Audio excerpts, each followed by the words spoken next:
Hello, Naomi. Hello, Kat.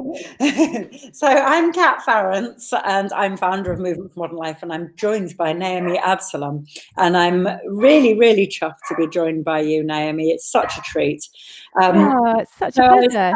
in your classes today, and you shook me up out of the box. There I was. I was like, there. I was looking forward to getting on my little mat, making my little shapes, doing all the things that I normally do, but no, today I had to do something completely different. You know what? I'm ashamed to say it was a lot of fun. And so, yeah, today we were kind of just looking at the lighter side of life because life's pretty heavy, right? Yeah, it's quite How are you intense. finding it in your neck of the woods? Well, yeah, it's intense. Yeah. I was actually having this conversation yesterday with a group of teachers that I mentor, and Mhm.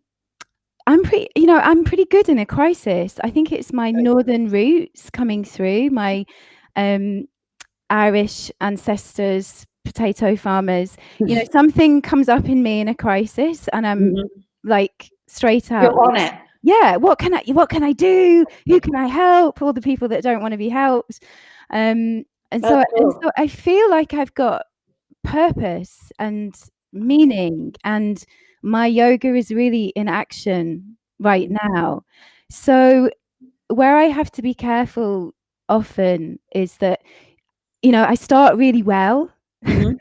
but then a few weeks in, my legs start to get a little bit tired. Yeah. And because I'm so hyper vigilant of my nervous system, because I've Mhm. had to be, because I have a kind of a specific condition of the nervous system, I'm very aware of when things start to get slightly out of kilter. So I have to Mhm. be really very pragmatic about how much energy I'm able to give out, and how much sleep I'm getting, and Mhm. how well I'm resourcing myself. If I'm really walking the talk, Mhm. or is it talking the walk? Yeah, walking the talk.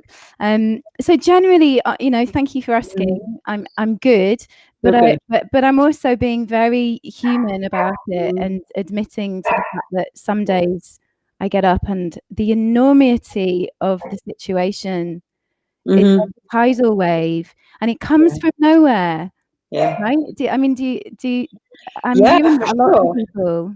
For sure. I mean, it's scary. Yeah. I mean, what's going on is this is real stuff, and it's very scary. It's scary from a sort of unknown perspective. It's Mhm. scary because it's like anything could happen, but also it's scary just in terms of livelihood. How's the world gonna work? How are we all going to get our income? Are the businesses going to survive? Are the people who we care about, are they going to come through? So Yes. So there's a so lot of much to worry. consider. Yeah, there So is. much to consider. And of course it it sort of happened overnight, although of course it didn't, but it felt like it Felt like happened that. Sure. overnight. So we're all Mm-hmm. adapting as quickly as possible. But Mm-hmm. and I feel sometimes there's this real tidal wave of grief, Yes. this grieving for something that's been lost, Mm-hmm. and really, And it has been lost and for it the moment. so many have lost so much, and I'm really consider myself to be one of the very, very lucky ones. I really, really do. um but there's times when I wake up and I think, oh God, this is huge, and I worry about everyone and Yeah. everything and all the animals and the planet, and there's just days when I can't. It doesn't matter how much shaking Yeah. you do, it just feels enormous. Mm-hmm. It is. It It's such is. a process. Yeah. I mean, I think it's that thing, isn't it? You have to hold both perspectives at the same time, don't you? In this kind of thing, you have to be real with what's actually going on. You can't flipping hide your head under the sand and be like, no, no, no, it's Yeah. all fine. I'm just a yogi, and it's all going to be cool. Because actually, you do have to be real Now is the time to do the work. to And do that. that's such a great point, actually. It's such a valid point that so much of what's happening now is triggering for people's Mhm. trauma Mhm. on any level, whether it's huge trauma or kind of day-to-day trauma that we're processing, Mhm. because we're all in these little isolated houses, we have to look at that stuff. I mean, it's extremely triggering. I've spoken to a lot of people who are finding that very confronting, Yeah. and I'm as well. You know, Yeah. there's nowhere to escape to. That's right. It's here. You know, we have to do the work. So I'm both excited by that prospect and challenged by it. Yeah, I think that resonates for me for sure, and I know it does other people. I'd love to hear from you guys what's coming up for you today, because we're now we're over halfway through the retreat, and sometimes things do come up, and I feel that it is that kind of thing whereby we can all be here for each other and, you know, be real. It doesn't all have to be like everything is fluffy, because it's really it's hard. So we're joined by a few people. I've got Heidi is watching, Joanna, Raki, Kathy, who says the morning practice was liberating. Andrea is here. Oh, Joanna, you can't connect. Oh, I wonder if that's a Wi-Fi. I know that the systems are overloaded, basically. The systems are overloaded. So we all just have to hope that it all works out as it should. Hi, Elisa, and lovely to have something easy and chilled to do this morning as a practice. You found it easy and chilled. I did not. It's funny, isn't it, how different people find different things, because I found it, although the practice was quite straightforward in terms of the moves, for me, because it was something different. When you said put on your favorite music, I really did. I was like, right, okay, here comes the drum and bass. And, and I really did, but I found it really hard to kind of keep cool without kind of knowing where it's going to be and how it's going to, how's this shape meant to look? Hard to put that in. That's so, I mean, it's so interesting, and I love the fact that you're being really honest about it. I mean, it's so important to be honest about it, because actually being playful, and you know, this is obviously, you've chosen the theme of playfulness today, so just referring to that, being playful is really hard work for a lot of people. You know, it really is hard labor. It doesn't come easy to me. Yeah. And there's all sorts of reasons for that. And I have to say, often it doesn't come easy to me, which is why because I'm a very sensitive, very serious person, I really feel things. You know, I'm really being honest about the fact that I am feeling what's going on culturally, spiritually, so much. I'm not just kind of dancing around my house the whole time going, hey, everyone, put on some Led Zeppelin, everything's going to be all right. I feel it so much. And to that extent that I have to have ways to have the full spectrum of life, you know, to hold it all, just as you say. And I think often as adults, we lose that playfulness. You know, if we had a childhood that where we didn't have much play, or as we, you know, if we lost that as we got into study, life is serious, and really just looking at my son at the moment has brought it all into a heightened how old's your son? Perspective. So he's 8 years old. It's a great age. He's a great age, but he's also a very challenging age, because he's just starting to really get his own identity, and the use of the word no, and you know, doors are being slammed, and we're all in this environment together. And homeschooling was something that I just never ever thought I would do, particularly within the space of 24 hours. You know, you have the choice. Tomorrow you start homeschooling, and looking at the way he learns, it's been such a great lesson in itself that to again walk my talk.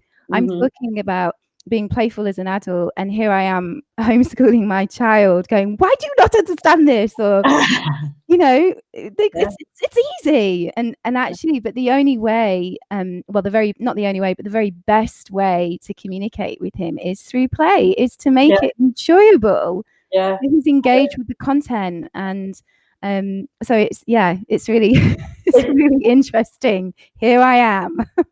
But that's wonderful, isn't it? That's also a great lesson.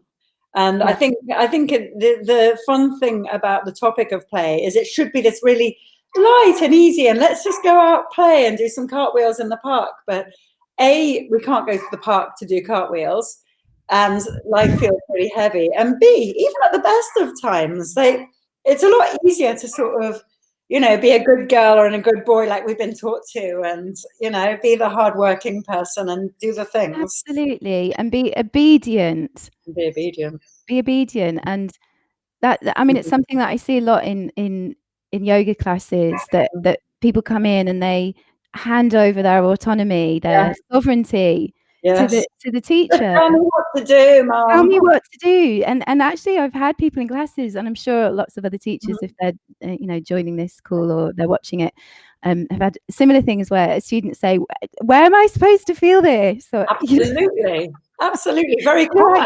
I don't know. Where do you feel it? Yeah. And actually on that topic, it's funny because my mum, bless her, said, I've written a comment on the other bit and I can't find how to do it. So I found her other comment, which is a question about the class. I was quite amazed with your class. It was not at all the alignment type of yoga. It very much reminded me of Qigong. Is it Qigong inspired? The fluidity of movements made me realize how rigid I am. I'm inspired to do this class as part of my daily movements. Thank you. Looking forward to changing routines. Wow. Oh, that's lovely. That's really, that's very inspiring for me. I mean, goodness, if you can be aged, what, 78? That's your mum? That's my mum. Oh, bless. I know. She's changing up her routines. Yeah. But I remember when I met your mum, I really got the impression that she was very playful. She's got a very young spirit, hasn't she? Playful. Yeah, she's very annoyingly playful. I'm the grown-up. Yeah, but no, she is. But it's really nice to know that we, you know, we can all kind of break out of our comfort zones a bit. I'd love to know how everyone else is finding it. Laurel says that, and you have to excuse me, I looked to one side to where the comments are. Yeah, thank you for the fun class this morning. I tried my best to let go. It's fun. It's hard when you're not meant to be trying, but you're trying. Yes. I get that. Yeah, absolutely. And I think particularly if you are, like your ma said, very familiar with alignment-based classes and structure and form, and, you know, honestly, I think it's important to have every perspective. It's not to say, it's certainly not to say this is the way, because I think when we start to say things like that, that's when we get into trouble. Right. There is no one way. It's like, what works for you? You know, does this work in this moment? Does this work today? How can we use it to rest in our hearts? You know, does it bring you back to your heart? If it doesn't, then there's another practice. And so we can't really look at it or we shouldn't maybe look at it in these binary terms of good and wrong, you know, right or wrong, or this is structured and this is chaos. And so which one am I going to choose? And, you know, there is freedom in all of these places. And for me, that's what the practice is about. Can we come back to freedom? How is it that we make our way back to freedom again and again, back to our hearts? And so I would hate for anyone to feel when they're practicing that it's the one way to practice and that maybe they're doing it wrong. It's because that's certainly not the intention. And I don't think it's very hard because I don't know if it resonates with you at all, but for me, I was always trying to find the way. And yes, totally. I want to find the way and the person, the one with the answers. Somebody tell me. Yeah, just tell me what to do, and that'll be enlightenment. But you're absolutely right. It is the coming to your heart. That's a wonderful thing. Yeah, I mean, I for me personally, I think there is a time for structure and a time for familiarity to really nourish our nervous systems. You know, because when we feel safe, our nervous systems relax, and that means the tissues of our bodies relax, and that takes us into a healing place. But when we feel on edge, no matter what the thing is, the format is that's making us feel on edge, obviously we're not going to relax, and that's not going to do any good for our bodies at all. So for me, it really just got to a point where I felt like I was so rigid in my practice. I gave it everything. I was so disciplined that I'm a bit curious. I bet other people are, with what that practice was and how it looked like before, when you started to break out the box. How was it then? before you? Well, when I first started practicing, my practice was Shivananda right at the very beginning, and my my history is I worked in the music industry, and my life was crazy. You know, it's just one big long party. And that sounds great, but it wasn't all great. And so I would go to yoga to kind of, you know, burn off the crazy, really. But I couldn't lie down at the end of the class. So my teacher, I was that person that would sneak out in Shavasana, because I couldn't deal with being on my own, because I had no experience of it, really. So after that, I then went to go and do Ashtanga. And that really became my daily practice. I needed the discipline so much because I was completely out of control and undisciplined. And so this is what I'm saying, you know, at that time, that practice, as a woman in my 30s whose body could do it to a certain extent at that time, and felt athletic and strong and clean and pure and focused, you know, that suited me because it took me out of this crazy world where there was no borders, there was no restraints, and it gave me something to kind of cling on to. But really, ultimately, my body became very tense. I was hurting myself, but not just physically, but emotionally. I started to notice that I was punishing myself. And really, this is my story. You know, it's not a reflection on anyone else's journey in yoga at all. That's what I had to come to terms with, that it was becoming a bit of a stick to beat myself with. I think that is quite common. Yeah, and I was hiding. And I think yoga is this really comfortable place to hide sometimes. And I couldn't. What happened to me was that I got to a place with my health that I could no longer hide. It was a proper crossroads in my life where, and I'm sure a lot of people have been through something similar, if not the same, where you come to a place where you just have to make a decision. Am I going to keep going like this, or am I going to find something in this practice to help me come alive again, and to help me heal? And yeah, that was the crossroads that I had to go down, and I really had to change the way I was moving. I had to change the amount I was practicing. It's wonderful to hear. It's wonderful to hear the story of how somebody who's very experienced and wise, you know, navigates life's changes. Yeah. And that's kind of how it is, and how the practice changes, and how, you know, we may be watching this one video today and we're like, this is not what we want. But maybe to come back to it in weeks, months, years, who knows? And it'll feel completely different. And that's just... Oh, yes. I mean, it has to, doesn't it? It has to grow with you. It has to change. We're changing all the time. Everything is in flux. And I think to say to anybody, this is not the correct practice, this is not the right thing to do, is really taking away, yeah, like I say, their sovereignty. And this for me is what the practice is about. It's about freedom. Now, if you find freedom in structure, then it's still freedom, isn't it? Yeah, I love that. I want to join in on what other folks how they're coping. So Lisa is on furlough and feels a serious undercurrent. Yeah, of course. But also enjoying having time and space to move more slowly and mindfully. That's so beautiful. Yeah. I really agree. And Monica, thank you very much, ladies, for commenting. It's important to hold both perspectives. It's equally imperative to know what's happening, as well as to stay calm to go through the storm of reality. Yeah, thank you. So nice. Yeah. Oh, Susanna, here's a question. I have to admit, I found the 3-4 breathing in the second class difficult, and it seemed to create tension. Yeah. Do you have any tips? Yeah, that's so common. I'm so grateful that you've asked that question, because it's often something I overlook.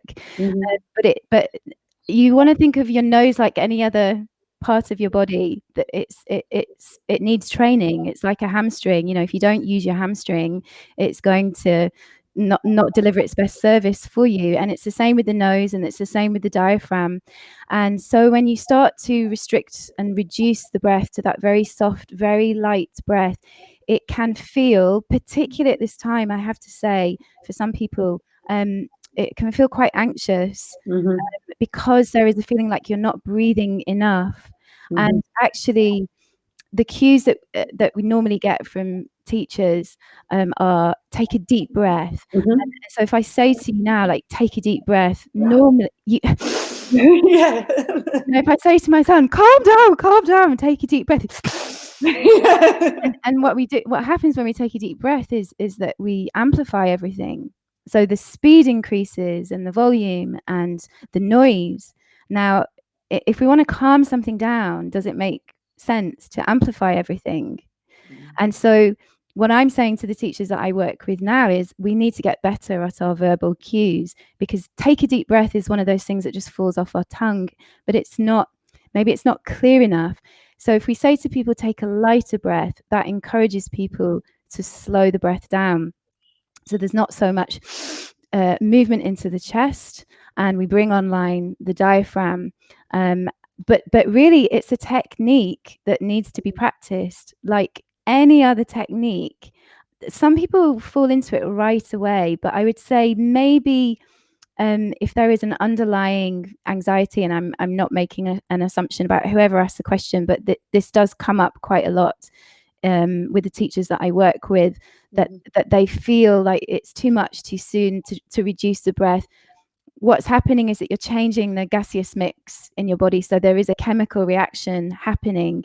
The nitric oxide when you breathe through your nose, and the carbon dioxide that you probably know about anyway, which is often referred to as a waste gas, and oxygen, those three gases start to balance out, which is really what the nervous system needs to go into a parasympathetic state, so the state of calm that we actually want to be in, because so many of us are very used to hanging out in the sympathetic state, but we don't know that we're there, because it's become our restful state, because we're so hyper vigilant.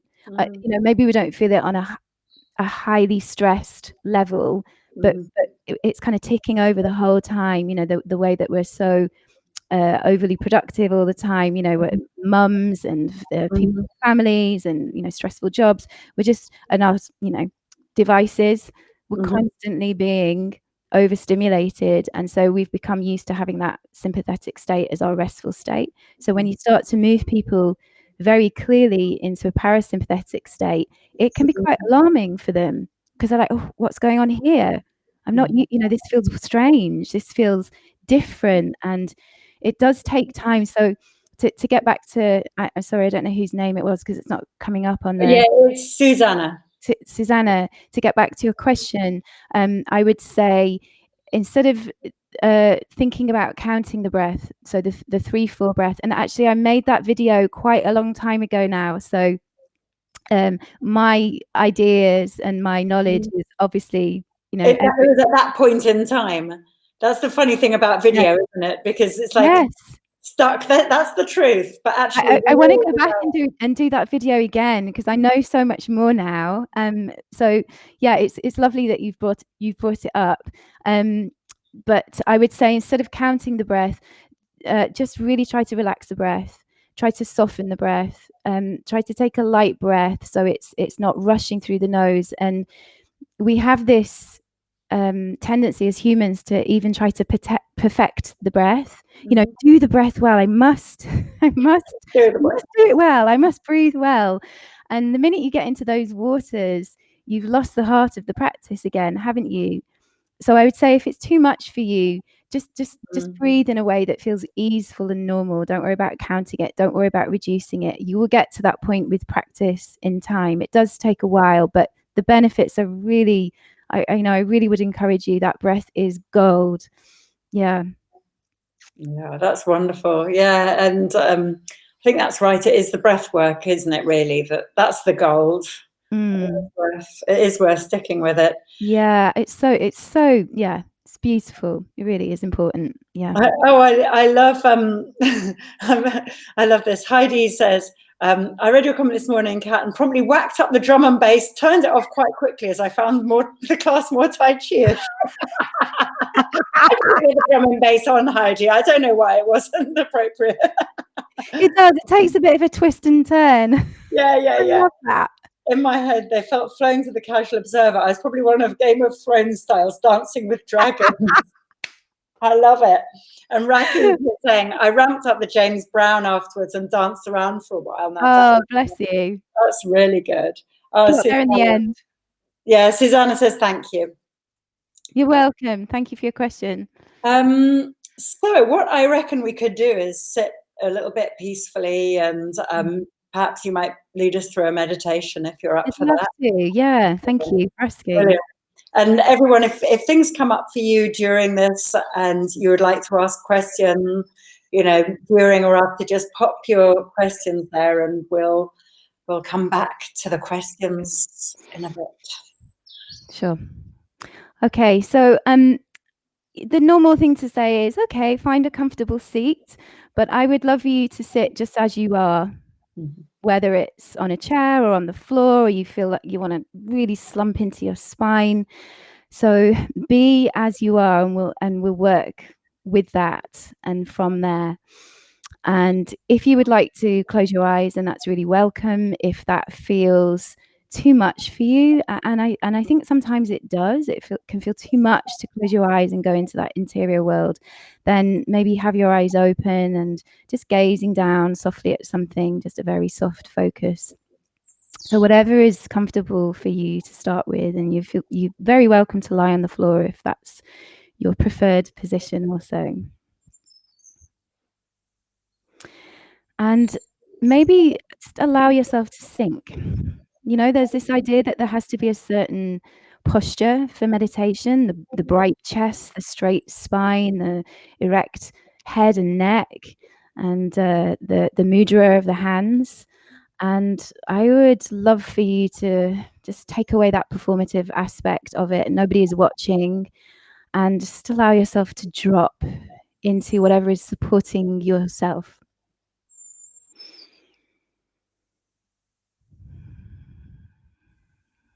And feel the weight of the seat bones or the spine if you're lying on the ground, and really take some time to give weight down into the bones of your body.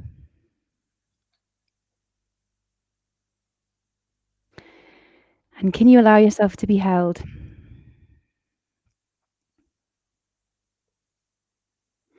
And that's not necessarily you holding yourself. Can you allow the earth to hold you? And in fact, if you're close to the ground, what I really love to do in my own practice is place one hand on the center of the chest and the other hand lightly on the earth. If you're close to the earth, if you're not, you can just have the other hand on your leg.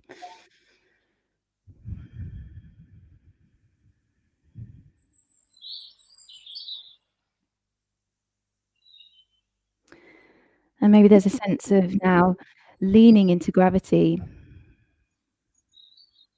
And gravity is a force which is weighing down on us all of the time, and there is a resistance a lot of the time in our body. We're lifting up to resist gravity, but can you allow yourself to lean into gravity and feel more weight into the earth, into her support?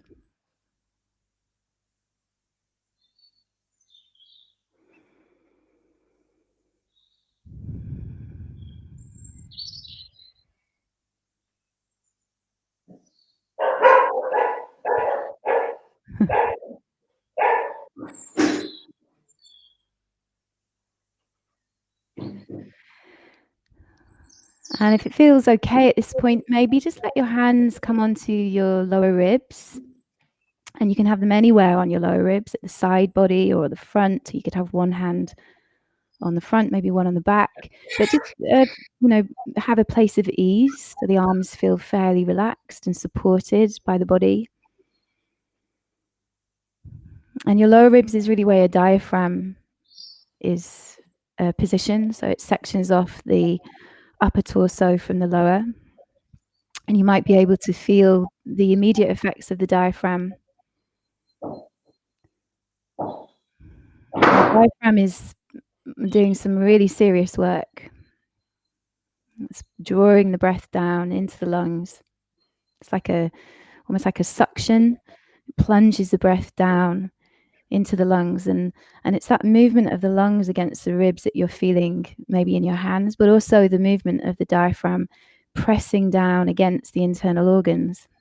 And it's such a beautiful thing to feel. Your body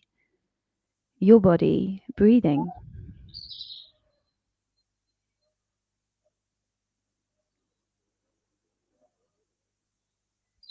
And just how magical does that feel? The simplicity of that continuous action.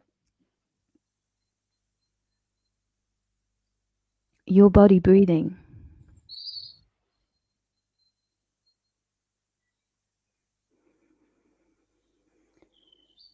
And of course, we can try to perfect the breath, but it's just not going to get us anywhere. It's a bit of a dead end that it leads us so far away from the heart. So can you allow your breath to be easeful? And that's hard sometimes. I really understand that feels hard to allow your breath to feel easeful. So maybe a better thing to say is to just let your breath be what it needs to be right now.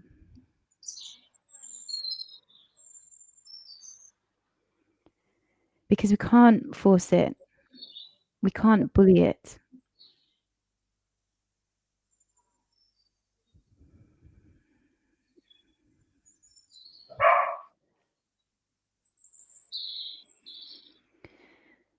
And perhaps if you could pay attention to the inhale. And how is the inhale feeling to you?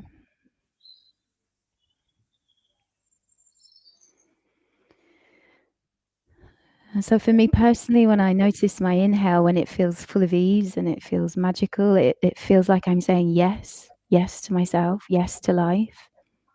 Because that's what the inhale does, doesn't it? It brings life into the body. And so it's our body saying yes.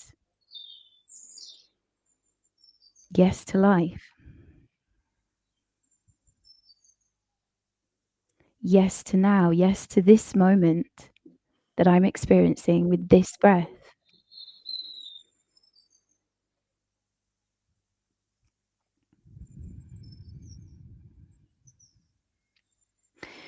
And it's not a yes that is like a roar. It's not that shouty yes, that aggressive yes, but it's a very definite, firm, resilient yes. But it can be quiet.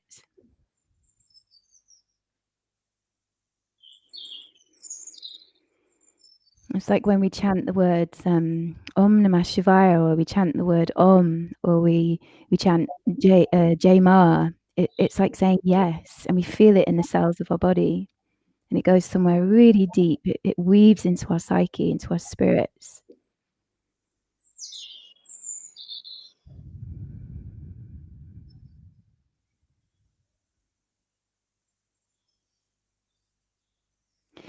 And the yes isn't simply a yes to all of the things that we really enjoy about life, all of the things that we would love to feel right now. And this is the key thing for me personally, really, to honor that yes is a yes to everything, to this full spectrum of life.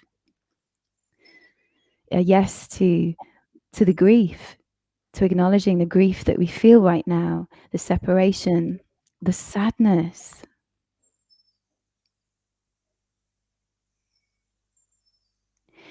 A yes to the constriction in the throat when we feel that we're alone, or we feel that we're in fear. Because when we say no, we deny that, we repress it, and we push it down further into the body. So the uprising is the upshift. We hold the charge.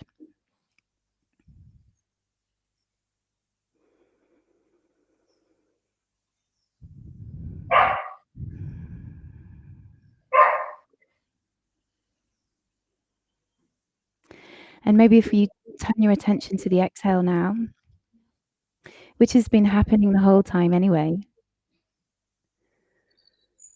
And how does the exhale feel for you?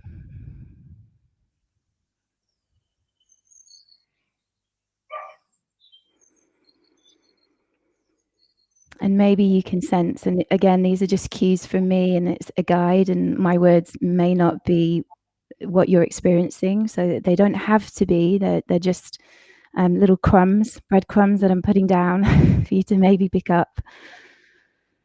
But maybe the exhale is a reminder that the body is earth.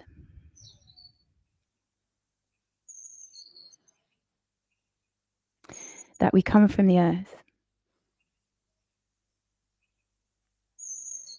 And we return to the earth. And while we're here, we're still part of the earth, and it's our job, our responsibility to take care of her. And so there is no separation. There truly is no separation if the body is earth. Our body is nature.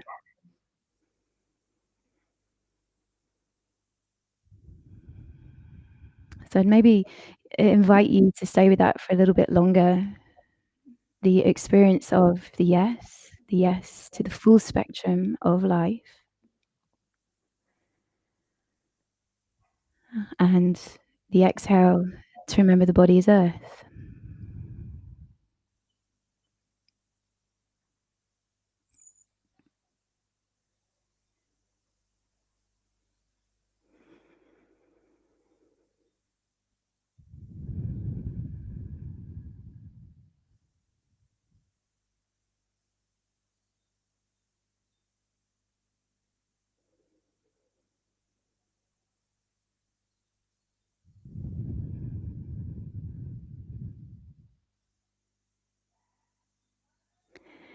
And if it feels more comfortable, and if you haven't done so already, you could just let your hands rest where they really do feel comfortable.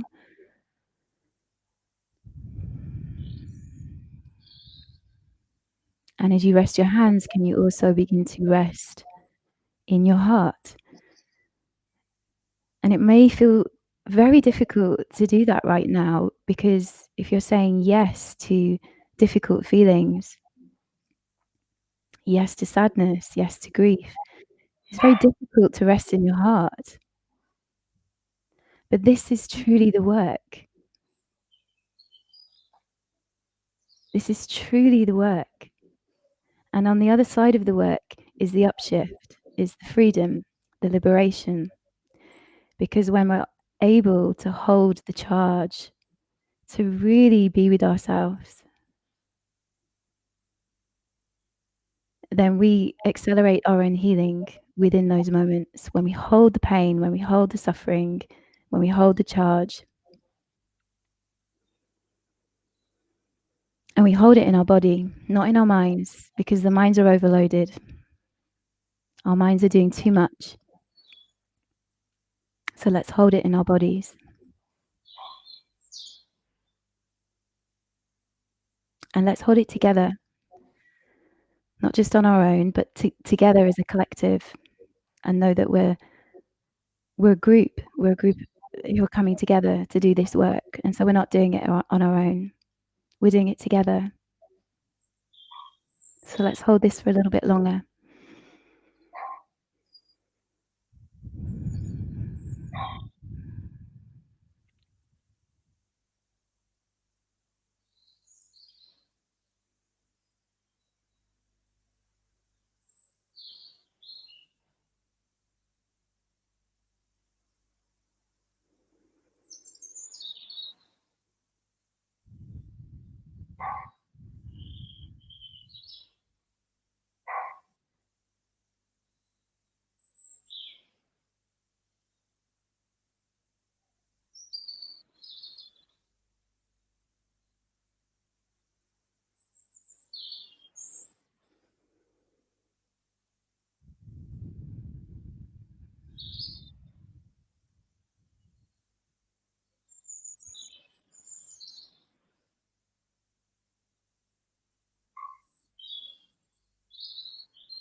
And so it's a way of truly becoming intimate with ourselves.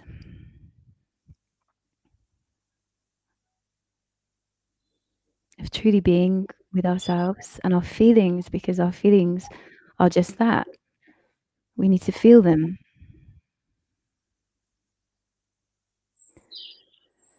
And not place them in boxes of right or wrong, good and bad.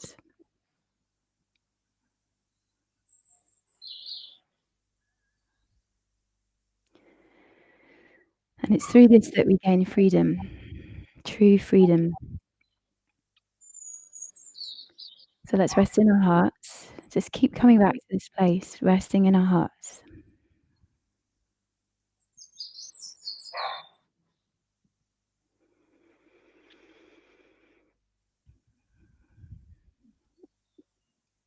And I'd love you to now come back to a place of joy. And of course, it can feel very jarring to do that if you feel grief and sadness and pain and melancholy, or very challenged, very triggered. But it is the full spectrum of what it is to be human at this time. So what is it that makes you feel joyful? When was the last time you danced? When was the last time you touched your child's face, or felt touch, or were with animals, or out in nature? The purest form of joy.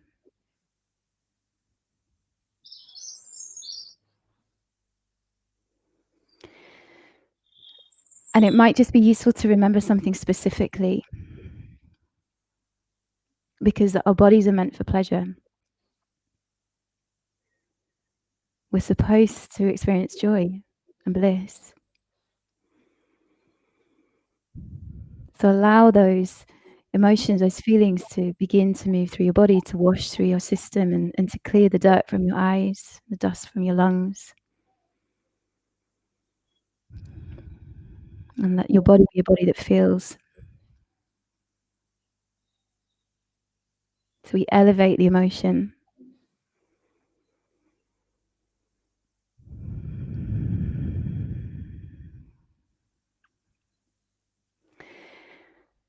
And let's just close this by bringing both of our hands together, in a very familiar prayer position that we are all familiar with.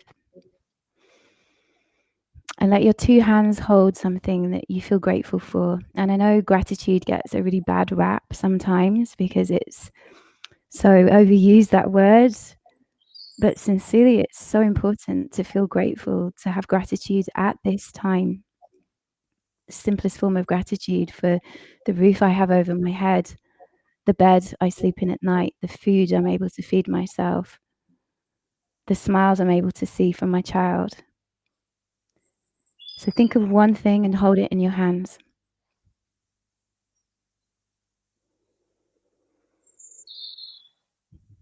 Hold it in your hands close to your heart and rest in your heart.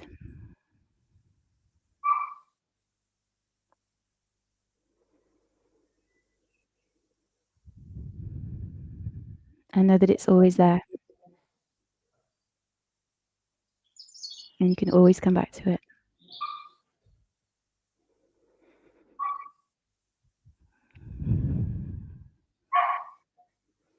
And thank you, everyone.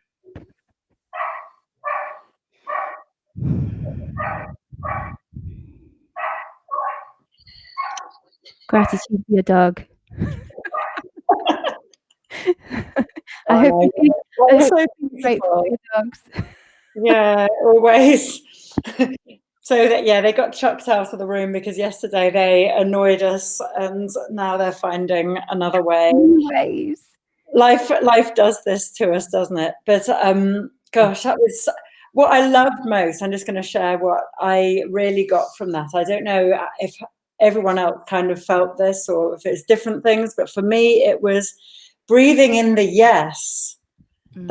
I've never done that, and that's so cool because it's like every inhale is like, I want to live.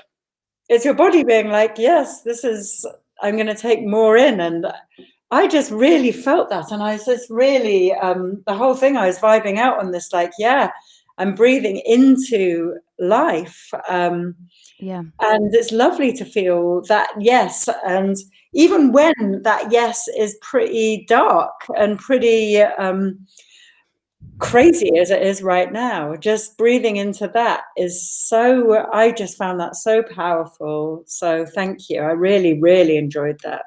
I'd love to know what you guys, Heidi. Thank you, Naomi. So relaxing. Yeah, You're welcome. truly relaxing. Just a lovely, lovely way to start the Easter weekend. Yes. I know. Can you believe it? It's so weird.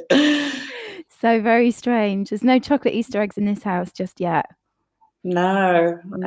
It's no, and there's lots of people who aren't spending time with family, and I'm not with my family. It's it's a weird time for us all. And I think breathing the yes into that, it's like, yes, we're at this really weird place, and let's ride that wave. Yeah, it's so easy to forget the simplicity of that. Even if it's just, I often do it. We were doing it yesterday on a call with a teacher, a lovely teacher that I'm working with at the moment. And but I do it in the morning. I get up in the morning, and even if it's just a big old the the is yes. Often people translate it as things that we can't necessarily grip a hold of. The primordial sound of the universe. Yes, it is that, but it's also yes. Yeah. And that's something that was so powerful. It's so simple. That's why. Whereas, as you say, you're like, oh, so what translation and where does it come from? And whereas we all know what yes means, and I love it. This has resonated. Helen, wonderful meditation. Thank you for saying that, Helen. Daniel, yes. Yes. I totally agree about the yes cat. Yeah, everybody's vibing on the yes. Susanna says that.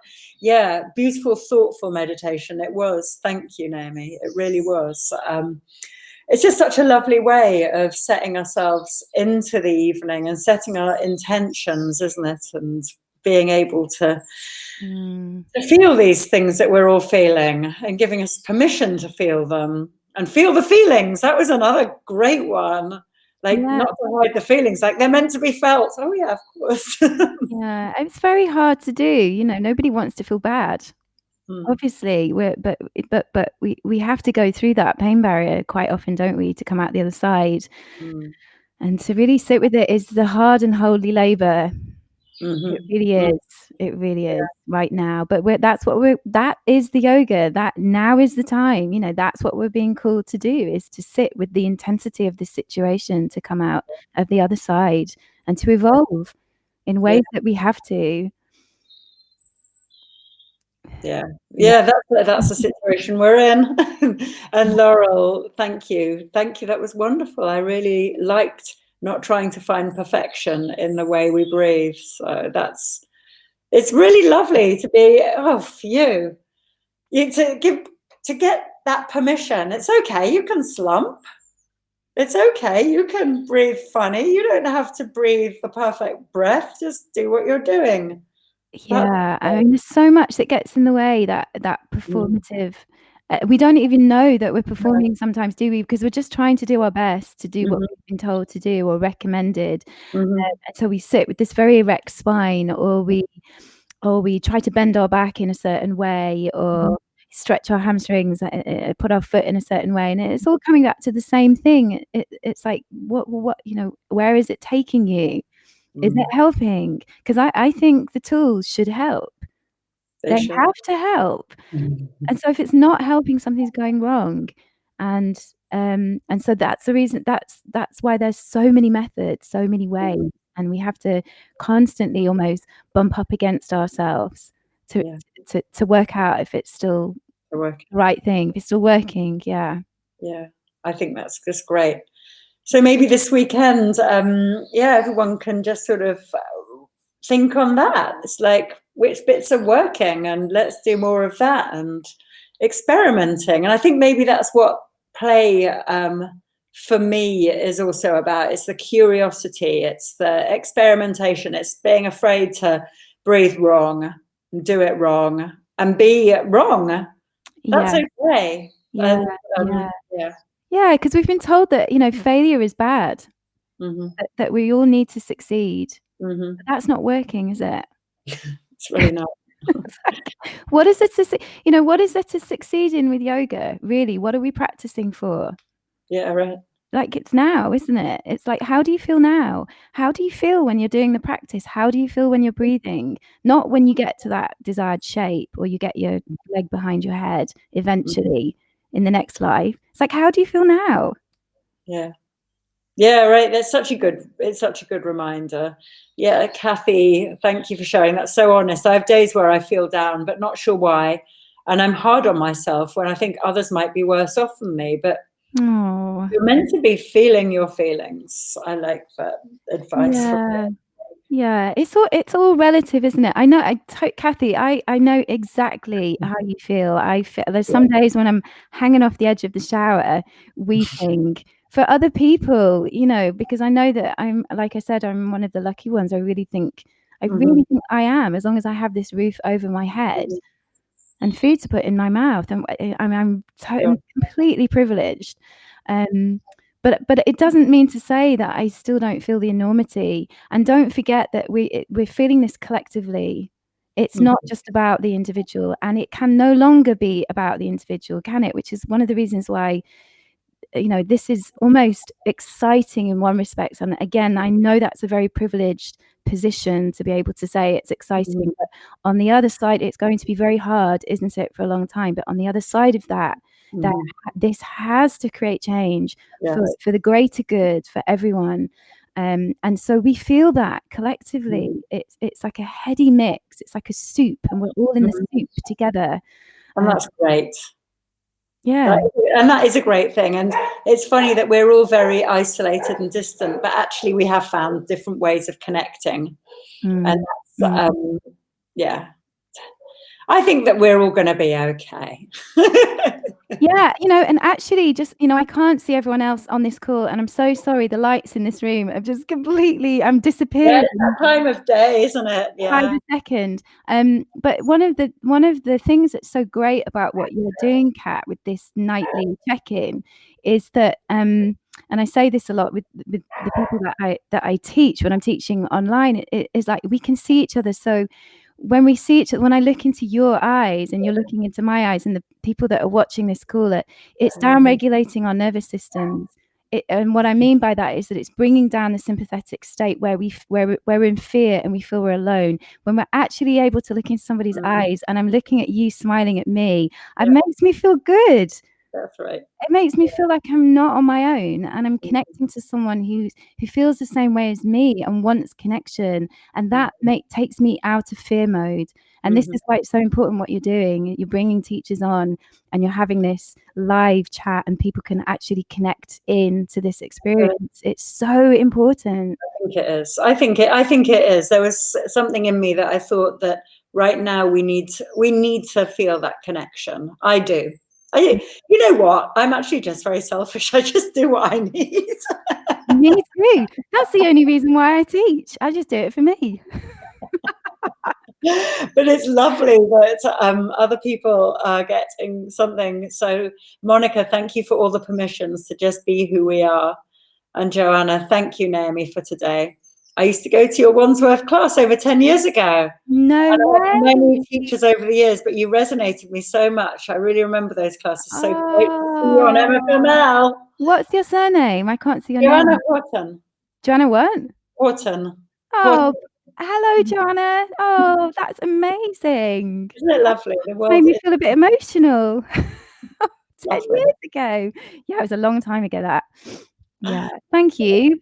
Oh, that's so beautiful. Well, I'm going to let you all get on with your evening and dinner and things like that. And I'm so grateful to you, Naomi, for your time. Oh, thank you for having me. Thank you. It's really wonderful. It's really wonderful. It's important for me. It's important for the community. And I think that we're all going to spread those really good vibes now. So thank you.